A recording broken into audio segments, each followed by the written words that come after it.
foto más extraña? Un sapo con otro sapo. Asumimos que el más grande es la hembra y el más chiquito es el macho, pero el macho tiene calzoncillos. ¿Por qué alguien le pondría calzoncillos a los sapos? Bienvenidos a mi canal. Yo soy la profe Leticia y en este video te voy a aclarar este misterio y otros secretos de la naturaleza. Hoy vamos a charlar sobre la función reproducción en los seres vivos y especialmente vamos a aprender la definición de la función reproducción, caracterización de la reproducción sexual y asexual y las ventajas y desventajas de cada tipo de reproducción. Ahora vamos a observar algunas imágenes. Acá tenemos una ratoncita con sus crías. Observen la cantidad de crías. Observen si se parecen o no a su madre. Una hembra delfín con su cría. Fíjense lo similares que son. Las hormigas con sus crías. En este caso no podemos decir que son similares, pero sabemos que son sus crías, las larvas. Un águila con su cría. Fijémonos también pensemos cómo habrán venido al mundo estas crías. Sabemos que las águilas ponen huevos. Pero ahora vamos a hacernos alguna pregunta. ¿Qué tienen en común todas estas imágenes? Todas ellas hacen referencia a la función reproducción. Y aquí está la definición. La reproducción es la capacidad de los seres vivos de generar organismos descendientes similares a ellos y permitir la continuidad de la vida. Es decir, mantener la vida en el planeta. Si alguno de estos seres vivos, todos los miembros de su especie perdieran la capacidad de reproducirse, entonces esa especie se extinguiría.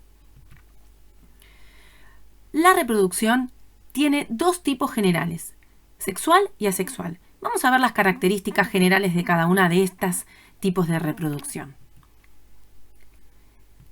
La reproducción asexual generalmente interviene un solo progenitor y los descendientes son genéticamente iguales, es decir, podemos nombrarlos como clones. Mientras que la reproducción sexual generalmente intervienen dos progenitores. Los descendientes son semejantes a sus padres e intervienen las gametas sexuales, que son diferentes. Los óvulos de lo que es el lado femenino y los espermatozoides o polen desde el lado masculino. Por otro lado, vamos a analizar que tanto la reproducción sexual como la asexual presenta ventajas y desventajas. Empecemos con la reproducción sexual. Las ventajas son que al combinarse las gametas, aumentan las diferencias entre los descendientes, lo cual favorece la supervivencia si el ambiente cambia. Mientras que las desventajas son que requiere el encuentro de dos individuos que produzcan gametas y ocurre cada periodos más largos de tiempo. Mientras que la reproducción asexual presenta las ventajas que son desventajas en la sexual. Por ejemplo, gran cantidad de descendientes idénticos en corto tiempo es una gran ventaja. Bajo costo energético, porque no hace falta encontrar pareja, también es una ventaja. La desventaja es que si el ambiente cambiara bruscamente, la especie podría desaparecer, porque al ser todos iguales los descendientes, ninguno tendría la ventaja adaptativa de alguna característica diferente. Pero me gustaría que analicemos algunas imágenes más que hacen referencia a este tema de la reproducción. ¿Qué tenemos acá? Esto que tenemos acá, permítanme utilizar el puntero, ¿sí? Quiero señalar algunas cosas. Esto que tenemos acá no son masas, no son pelotitas, son levaduras, organismos unicelulares que se están reproduciendo. ¿Ven esta zona de acá? Esta zona de acá es la separación de 2 levaduras. Este tipo de reproducción es asexual y es por gemación. Lo vamos a ver en videos posteriores. Pero ahora quiero que vean esta imagen. Esta imagen fue tomada con un microscopio electrónico. Es decir, no podemos verlo a simple vista. Otro organismo de los más misteriosos que hasta hace poco me refiero a algunos siglos, se consideraba que era una planta. Esponjas de mar.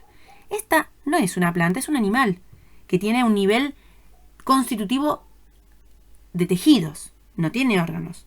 ¿Cómo es que entonces se reproduce este animal? Durante mucho tiempo, al no haber microscopios, no se podían entender las maneras de reproducción de la esponja. Tampoco se veía que se juntase con otra esponja, entonces esto era un misterio.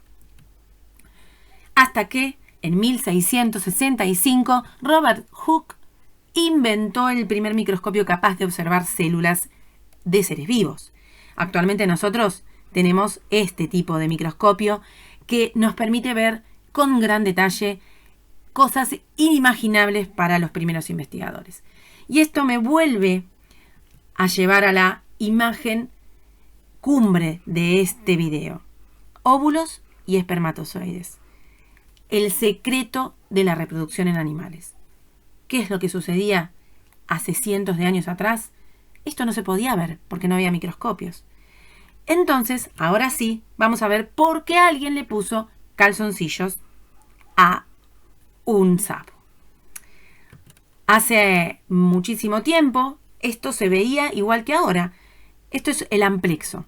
Es el momento en el que el sapo y el sapo hembra se reproducen. ¿Pero qué es lo que hacen? La hembra saca de su cloaca una cantidad inmensa de huevos. Esos son muy visibles porque son grandes. Pero lo que no se sabía es qué es lo que salía del sapo macho que activara el desarrollo de los embriones o renacuajos. Para esto, los investigadores de hace muchos años atrás idearon los calzoncillos. Y para poder conocer a estos investigadores vamos a tener que retroceder un poco en el tiempo. Les presento a René-Antoine Verschoot de Reaumur, nacido en 1683, que era una persona muy curiosa, que estaba muy interesada en saber qué es lo que hacía que los huevos de las ranas, de los sapos, empezaran a desarrollarse y qué es lo que salía de la cloaca del sapo macho. Él ideó el tema de los calzoncillos, pero él esperaba ver un vapor. Estuvo atento muchísimo tiempo. En frascos tenía algunos de los especímenes que estudiaba, pero no logró ver nada. No logró descubrir qué es lo que hacía que los sapos o ranas pudieran reproducirse. Un compañero que, fíjense que nació unos años más tarde, Lázaro Spallanzani, pudo dar en el clavo con la respuesta. Sus investigaciones dieron fruto. Fíjense que hay una estatua en Italia que tiene en su mano una rana, un sapo, es lo mismo, y una lupa. ¿Por qué? El experimento consistía en lo siguiente. Primero colocó calzoncillos de seda sostenidos por tirantes en los sapos macho al momento del amplexo. En segundo lugar, Spallanzani, lo que sí pudo observar en el calzoncillo fue que aparecían unas gotitas de un líquido. A Reaumur esto se le escapó. Y por último, Spallanzani juntó el líquido que vio en los calzoncillos con los óvulos de la hembra y notó que esto provocaba el desarrollo de los renacuajos. Obviamente, algo había en ese líquido. Vistiendo así a sus ranas, Reaumur hacía imposible toda fecundación. Spallanzani descubrió gotas de líquido seminal en los calzones y llegó a producir una verdadera fecundación artificial en las ranas. Desde las mismas memorias de Spallanzani, vamos a leer que él no quiso desacreditar a sus compañeros de trabajo. Dice lo siguiente y explica: no examinaré por qué fatalidad estos dos grandes filósofos, Reaumur y otro más, a pesar de su sagacidad y de su atención, no han sido más afortunados en sus investigaciones. Diré únicamente que, habiendo repetido la experiencia con los pequeños calzones, los machos vestidos de esta forma se acoplaron. Pero las consecuencias de la cópula fueron que las las que cabía de esperar. Ninguno de los huevos pudo desarrollarse porque ninguno pudo ser humedecido por el líquido espermático del que observé gotitas muy visibles en los calzones. Estas gotitas eran el verdadero líquido seminal de la rana, puesto que conseguí con él una verdadera fecundación artificial. Registros de las anotaciones de Lázaro Spallanzani. Ahora, a veces las investigaciones también dependen de la personalidad del investigador, de la suerte, de las circunstancias. Les presento a Rudolf Jacob Camerarius. Él, en vez de investigar la reproducción en animales, investigó la reproducción en plantas. ¿Y qué hizo? Identificó a las flores como los órganos sexuales de las plantas y describió su participación en el proceso de reproducción. ¿Qué planta estudió? A la morera. Entonces, podemos observar, quiero que ustedes lo mediten, las investigaciones de Raumur, Spallanzani y Camerarius permitieron conocer los procesos de la reproducción. Y esto influyó en el actual presente nuestro y futuro de ellos. ¿Por qué? Porque sus investigaciones abrieron las puertas a la reproducción artificial en animales y plantas.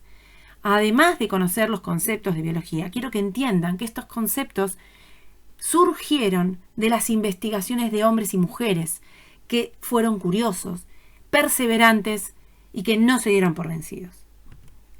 Chicos, hasta el próximo video y espero que les haya servido. Nos vemos.